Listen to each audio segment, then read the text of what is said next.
कहानी की शुरुआत होती है यूनाइटेड किंगडम में। इस बड़े और ऐतिहासिक आइलैंड पर जिंदगी एकदम नॉर्मल चल रही थी, लेकिन अचानक एक दिन लोगों के दिमाग में हैवानियत छा गई। वो एक दूसरे को मारने लगे मानो पागल हो चुके हों। इस बीमारी से ज्यादातर लोग इन्फेक्ट हो गए, लेकिन कुछ लोग किसी तरह बच भी निकले। इसे रेज वायरस का नाम दिया गया। ये वायरस पूरे यूनाइटेड किंगडम के आइलैंड पर फैल गया। पूरी दुनिया में यहाँ के लोगों का आना जाना बंद कर दिया गया ताकि ये वायरस आगे ना फैल सके। यहाँ तक कि बचे हुए लोगों को भी वहीं छोड़ दिया गया। इस घटना को 28 साल बीत गए। बचे हुए लोग छोटे छोटे बाहरी इलाकों में जी रहे थे। ऐसे ही एक कस्बे में एक बाप ने अपने बेटे स्पाइक को उठाया और कहा कि आज तेरा बड़ा दिन है। बाहर दूसरे लोग भी अपना अपना काम करने में लगे हुए थे। इन लोगों के पास कोई टेक्नोलॉजी नहीं थी, तो ये पुराने जमाने की तरह बिल्कुल आम तरीके से रहने लगे थे। स्पाइक तुरंत उठा और तैयार हुआ। उसने अपना सामान पैक किया। दरअसल आज स्पाइक पहली बार उन इन्फेक्टेड लोगों के इलाके में जाने वाला है। वो अपने पिता के साथ खाने पीने का सामान ढूंढने जाएगा, और एक बार अगर वो शिकार के लिए चला गया तो बच्चा नहीं रहेगा, मर्द बन जाएगा। उसके पिता जेमी ने उससे पूछा कि सब कुछ पैक कर लिया है। स्पाइक ने फिर से चेक किया और कहा कि हाँ। जब वो लोग खाना खा रहे थे तो घर के दूसरे हिस्से से आवाज आई।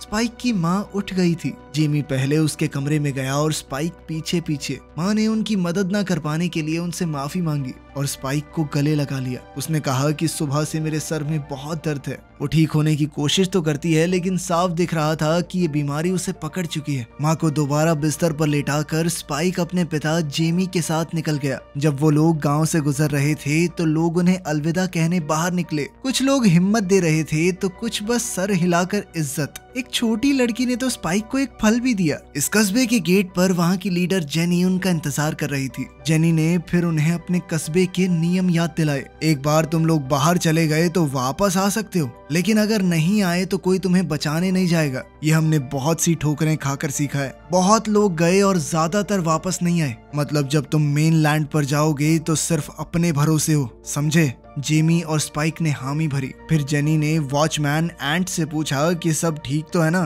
कुछ अजीब तो नहीं लग रहा। एंट ने कहा कि सब कुछ शांत है, कुछ भी गड़बड़ नहीं दिख रही। ये सुनने के बाद जेनी ने दरवाजा खोलने के ऑर्डर दिए और उसी के साथ बाप और बेटा निकल पड़े।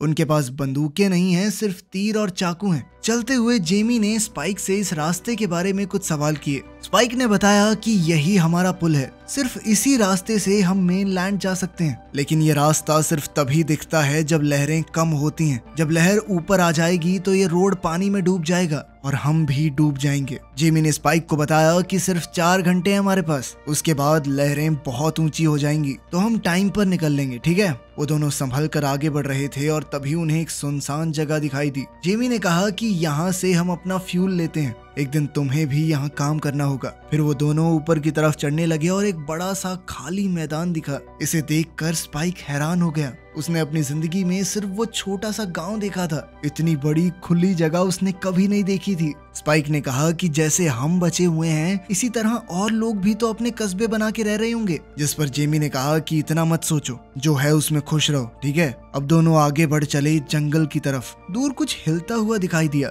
वो एक बड़ा सा इन्फेक्टेड आदमी था। उसका शरीर टेढ़ा मेढ़ा और गंदा था, अजीब और डरावना। जेमी ने उसकी ओर इशारा करके स्पाइक को बताया कि क्या करना है। एक इन्फेक्टेड देखा है तो मतलब आसपास और भी होंगे। हर तरह के इन्फेक्टेड इंसान को अलग तरीका है मारने का। इस वाले की गर्दन पर गोली मारनी होगी। वो इन्फेक्टेड अजीब तरीके से चल रहा था। उसके ऊपर फंगस और चिपचिपा सा कुछ लगा हुआ था। उसकी काली चमड़ी लटक रही थी। शरीर आधा जिंदा आधा मरा हुआ। वो जमीन पर घिसड़ घिसड़ कर चल रहा था। जल्द ही वो कुछ खाने लगा। स्पाइक ने अपना तीर कमान निकाला और निशाना साधा। उसका तीर बिल्कुल गर्दन के पार हो गया, लेकिन पीछे से एक और इन्फेक्टेड आ गया। जेमी ने उसे देख लिया और फटाक से निशाना लगाया। धीरे धीरे और भी इन्फेक्टेड लोग आने लगे। जेमी ने बड़ी शांति से काम लिया। उसने एक एक करके सटीक निशाने लगाते हुए सबको मार डाला। फिर उन्हें एक छोटी इन्फेक्टेड बच्ची दिखाई दी। उन दोनों ने ही उस पर तीर नहीं चलाया और वो लड़की भाग गई। जेमी ने स्पाइक को शाबाशी दी। अच्छा शॉट था। तो कैसा लग रहा तुम्हें अपने पहले शिकार के बाद? स्पाइक ये सारा खून खराबा देखकर थोड़ा डरा हुआ था। जेमी ने कहा कि बुरा महसूस मत कर,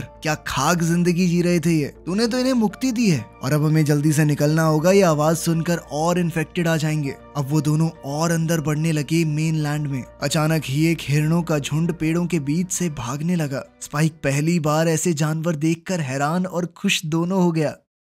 अब उन्हें एक खाली घर मिला, दोनों ने तीर तैयार रखे और आगे बढ़े। घर ऐसा लग रहा था मानो किसी ने पहले ही यहाँ जांच पड़ताल कर ली है, जो भी काम का मिला ले जा चुके हैं, लेकिन फिर भी उन्होंने तलाशी लेना सही समझा। कुछ देर बाद जेमी को एक फ्रिस्बी मिली। उसने एक्साइटेड होकर उसे स्पाइक को दिखाया। तभी एक और कमरे से आवाज आने लगी। दोनों चेतावनी से उस कमरे की तरफ बढ़ने लगे। अंदर उन्हें एक डेड बॉडी लटकी हुई मिली, उल्टी पैर से बंधी हुई। उसकी छाती पर मानो कुछ कोद दिया गया था। स्पाइक ने अपना चेहरा घुमा लिया, लेकिन जेमी ने कहा कि देखो, ध्यान से देखो। तभी वो बॉडी हिलने लगी। वो आदमी इन्फेक्टेड था। जेमी की आवाज सीरियस हो गई। उसने स्पाइक को बताया कि तू कह रहा था ना कोई और कबीला भी देखना है, ये ऐसे ही किसी कबीले का आदमी है। इसे सजा के तौर पर यहाँ लटकाया गया है ताकि वो इन्फेक्टेड इसे जिंदा खा जाए। स्पाइक इतनी हैवानियत देखकर हिल गया। उसने पूछा कि ऐसा कोई क्यों करेगा, कुछ किया होगा इसने ऐसा, मुझे क्या पता। जेमी ने जवाब दिया। उसने स्पाइक से कहा कि इसे खत्म कर दो, इससे पहले ये पूरी तरह इन्फेक्ट हो जाए। इस आदमी को इसके दर्द और तड़पन से मुक्ति दे दो। स्पाइक थोड़ा हिचकिचाया, जिसके बाद वो आदमी झटके लेने लगा, फिर तेजी से हिलने लगा, जिससे रस्सी टूट गई और आदमी जमीन पर गिर पड़ा। उसी पल स्पाइक ने एक तीर उसके सर में दाग दिया और वो आदमी मारा गया। जेमी ने खुश होकर कहा कि बढ़िया, ये सही किया तुमने।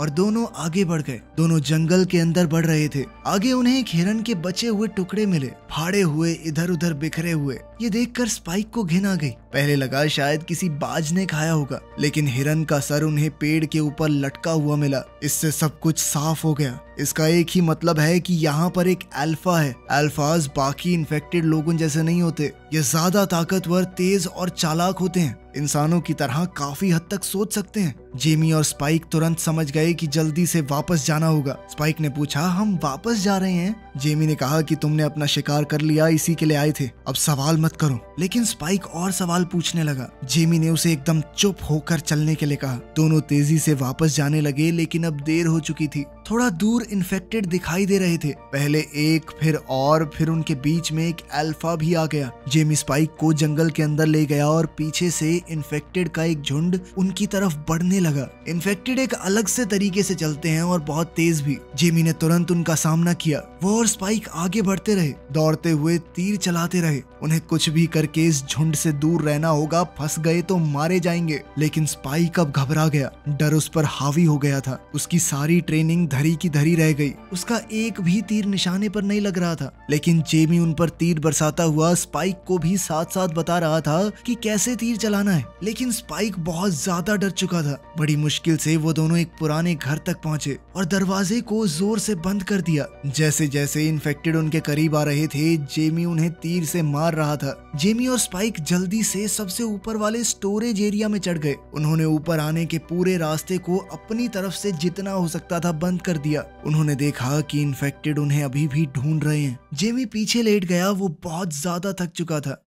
रात को उन दोनों ने दूर से देखा कि अल्फा दूर खड़ा उन्हें देख रहा है। जेमी ने स्पाइक को बताया कि ये बाकी सब जैसा नहीं है, हम उससे लड़ नहीं सकते, खासकर इन तीरों के साथ तो बिल्कुल भी नहीं। ये काफी नहीं होंगे उसे मारने के लिए। डर के मारे स्पाइक ने पूछा कि अब हम क्या करेंगे, जिस पर जेमी ने उसे बताया कि हमारे पास एक ही ऑप्शन है, बस इंतजार करना। स्पाइक ने अपने पिता से बहुत ज्यादा डर जाने के लिए माफी मांगी। इस पर जेमी ने कहा कि पागल है क्या, तूने तो बहुत अच्छा किया। अपने पीछे इन्फेक्टेड लगे देख के अच्छों की फट जाती है। वापस आइलैंड जाने का कोई रास्ता नहीं था और मेनलैंड खतरे से भरा था, इसीलिए वो रात को वहीं रुक गए। तभी स्पाइक की नजर दूर कहीं जल रही एक आग पर पड़ी। उसने उत्सुक होकर अपने पिता से पूछा कि ये क्या है, पर जेमी को इस बारे में पता नहीं था। उस रात स्पाइक को एक बुरा सपना आया। उसकी माँ अंधेरे में डूब रही थी। उसने उनका नाम लिया, हाथ बढ़ाया, पर मदद करने से पहले ही वो गायब हो गई। वो डर कर जाग गया, लेकिन असली दुनिया में भी खतरा था। उनके नीचे का कमजोर फर्श अचानक से टूट गया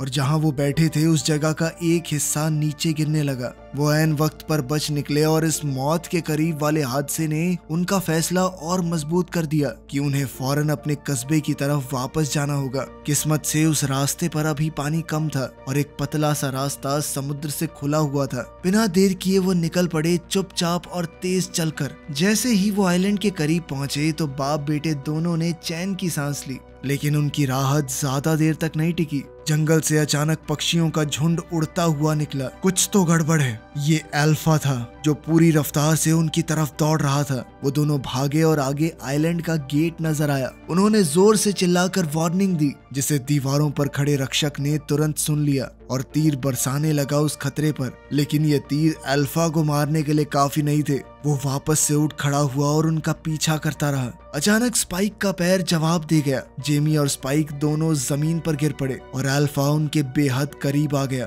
तभी दीवार पर मौजूद गार्ड्स ने एक आग से जलता हुआ तीर उस अल्फा के दिल के पार कर दिया। निशाना एकदम सटीक था और अल्फा गिर पड़ा। थोड़ी जांच करने के बाद जेमी और स्पाइक को अंदर लाया गया। सभी लोगों ने पूरे जोर शोर से उनका स्वागत किया। स्पाइक के लिए पूरा जश्न रखा गया। जेमी ने भी सबके सामने उसकी पूरी तारीफ की और कहानियां सुनाने लगा कि कैसे स्पाइक ने सबको ढेर कर दिया। लेकिन इस शोर शराबे के बीच में भी स्पाइक का ध्यान कहीं और ही था। उसने अपने पिता को एक औरत के साथ चुपके से कहीं जाते देखा। उसने उनका पीछा किया और देखा कि वो एक दूसरे के करीब आ रहे थे। ये देखकर वो अंदर से टूट गया। चुपचाप जश्न को छोड़कर वो अकेला घर लौट आया, उलझन और दुख से भरा हुआ। जब वो घर आया तो सैम वहीं था। स्पाइक उसके साथ बैठ गया। उससे पूछा कि उसकी माँ कैसी है। सैम ने कहा कि ठीक है, वो ठीक हो जाएंगी। तब स्पाइक ने अपने दिल की बात कही। उसने कहा कि ये जश्न झूठा है, क्योंकि उसने तो सिर्फ एक इन्फेक्टेड को मारा था और जब वो लोग उसका पीछा कर रहे थे तो वो बहुत डर भी गया था। उसने वो सब बताया जो उसने गांव के बाहर देखा था। लेकिन उस आग वाली बात के बारे में सुनते ही सैम के चेहरे का रंग बदल गया। फिर उसने उस आदमी के बारे में बताया, डॉक्टर इयन केल्सन, जो कि कभी एक बहुत जाना माना विद्वान डॉक्टर था। केल्सन सालों पहले दुनिया से अलग थलग होके रहने लगा। अगर वो आग आज भी जल रही है तो इसका मतलब है कि केल्सन अभी भी जिंदा है। स्पाइक ने डॉक्टर के बारे में और पूछा, क्योंकि अब डॉक्टर्स बचे ही नहीं थे। लेकिन सैम ने ज्यादा कुछ बताने से इनकार कर दिया। अगले दिन जेमी नशे की हालत में घर लौट आया। उसकी खामोशी से थक कर स्पाइक ने उसका सामना किया। उसने कहा कि आपको पता है कि वहाँ एक डॉक्टर रहता है, लेकिन फिर भी अपनी पत्नी को वहाँ नहीं ले जा रहे। दूसरी औरतों के साथ रंगरलियां मनाते फिर रहे हो रात को। इस पर जेमी ने कहा कि वहाँ जाना खतरे से खाली नहीं है। सालों पहले एक मिशन के दौरान हम मेनलैंड पर गए थे डॉक्टर को देखने। वो आदमी लाशों से घिरा हुआ था। पता नहीं कितनी सारी लाशें थी वहाँ पर। एक एक करके उन्हें जला रहा था, लेकिन उसके चेहरे पर शिकन तक नहीं थी और उसने हाथ हिलाकर हमें वहाँ बुलाया। हम बहुत ज्यादा डर गए थे उसे देखकर। वो कोई साइको आदमी है, उसे मौत से डर नहीं लगता। स्पाइक ने पूछा कि अच्छा ये बता दो माँ को क्या हो रहा है। इस पर जेमी ने कहा कि सच बताऊं तो मैं भी नहीं जानता। ये सुनकर स्पाइक गुस्सा हो गया। उसने सीधा कहा कि अपनी पत्नी का ध्यान है नहीं, घूम रहे हो किसी के साथ। ये बात होते ही दोनों बाप बेटे में लड़ाई छिड़ गई। आखिरकार स्पाइक गुस्से में घर से बाहर निकल गया। उस रात स्पाइक ने गांव के राशन स्टोर में आग लगा दी, जिसके बाद लोग बहुत डर गए। पानी की बाल्टियों से आग बुझाने की कोशिश करने लगे। इस धुएं और अफरा तफरी में स्पाइक को अपनी माँ को लेकर गांव से निकलने का मौका मिल गया। वो उन्हें डॉक्टर के पास ले जाना चाहता था ताकि उनकी जान बच सके। शाम को वो जंगल के एक हिस्से में रुक गए और एक छोटा सा कैंप बनाया। बातें करते हुए वो लेट गए। स्पाइक ने अपनी माँ से कहा कि आप सो जाइए, मैं पहरा दूंगा। लेकिन फिर धीरे धीरे वक्त के साथ वो खुद भी सो गया। जब वो सो रहा था तो एक इन्फेक्टेड रेंगते हुए उस पर हमला करने आई। वो इन्फेक्टेड बस थोड़ी ही दूर थी कि तभी किसी ने उस पर हमला करके उसे मार दिया। सुबह जब स्पाइक उठा तो वो इसला के पास था। ना तो इसला को याद था और ना ही स्पाइक को कि आखिर इस इन्फेक्टेड को मारा किसने। लेकिन लाश देखकर इसला को कुछ कुछ याद आने लगा, जैसे उसने ही उस चीज को मारा हो। मेनलैंड के एक हिस्से में सिपाहियों के एक झुंड पर हमला हुआ। एक अल्फा उन्हें लीड कर रहा था और एक एक करके कई फौजी मारे गए। सिर्फ एक बचा, जख्मी, अकेला और दर्द से करहाता हुआ। जंगल के दूसरे हिस्से में इन्फेक्टेड लोग एक नदी में खड़े थे। वो धीरे धीरे चल रहे थे। उनमें एक औरत भी थी जो प्रेग्नेंट है। स्पाइक और इसला अपना सफर मेनलैंड पर जारी रखते हैं। इसला की हालत अभी भी ठीक नहीं थी। उसे कभी भी अजीबोगरीब चीजें दिखाई देने लगती। स्पाइक ने देखा कि उसकी माँ की नाक से खून आ रहा है। उसने फिर एक इन्फेक्टेड को देखा जो उसके सामने से लंगड़ाता हुआ जा रहा था। वो बहुत पतला और टूटा फूटा था।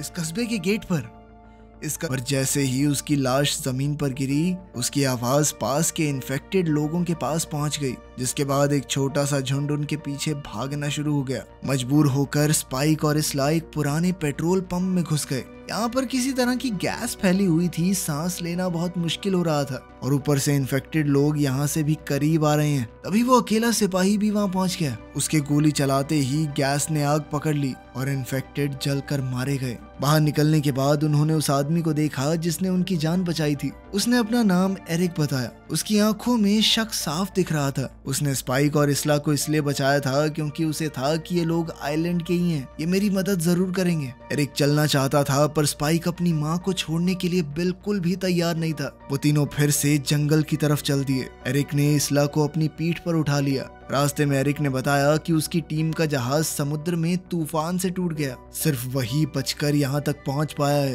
बाकी उसके सारे साथी मारे गए। उसने बताया कि अब मेरी जिंदगी भी तुम्हारी तरह यहीं फंस कर रह गई है, क्योंकि एक बार जो इस आइलैंड पर आ जाए वो कभी वापस नहीं जा सकता। बैठकर आराम करते वक्त एरिक ने स्पाइक को अपने फोन में अपनी गर्लफ्रेंड की तस्वीर दिखाई, जिस पर स्पाइक बोला, इसकी शक्ल इतनी अजीब क्यों है। कुछ देर बाद फोन की बैटरी बंद हो गई, जिसके बाद एरिक ने उसे दूर फेंक दिया। आगे बढ़ने पर इसला की थोड़ी तबीयत ठीक हुई और उसने खुद चलना शुरू किया। तभी उसने एक अजीब सी आवाज सुनी। वो आवाज उसे खींच कर एक पुरानी ट्रेन तक ले गई, जो पेड़ों से घिरी हुई घास से ढकी हुई थी। अंदर जाकर उसने कुछ ऐसा देखा जो उसने कभी सोचा भी नहीं था। एक इन्फेक्टेड जो कि प्रेग्नेंट थी, वो दर्द से करहा रही थी और उसका बच्चा पैदा होने वाला था। इसला बिना कुछ सोचे अंदर चली गई और उस इन्फेक्टेड औरत की मदद करने लगी। डिलीवरी आसान रही और एक नया जन्म हुआ। जल्द ही उसने एक बच्चे को जन्म दिया। बच्चा बिल्कुल सही था, उसके अंदर ये बीमारी नहीं थी, पर जैसे ही वो माँ बैठी उसके अंदर की बीमारी जाग उठी और वो इसला पर झपट पड़ी। एरिक ने तुरंत बचाव किया। उसने इसला की तरफ मुड़कर कहा कि इस बच्चे को छोड़ दो, ये खतरा है। इसला नहीं मानी, बच्चे को अपनी गोद में लेकर उसके आगे खड़ी हो गई। उसे पूरा यकीन था कि वो उसे नुकसान नहीं पहुंचाएगी।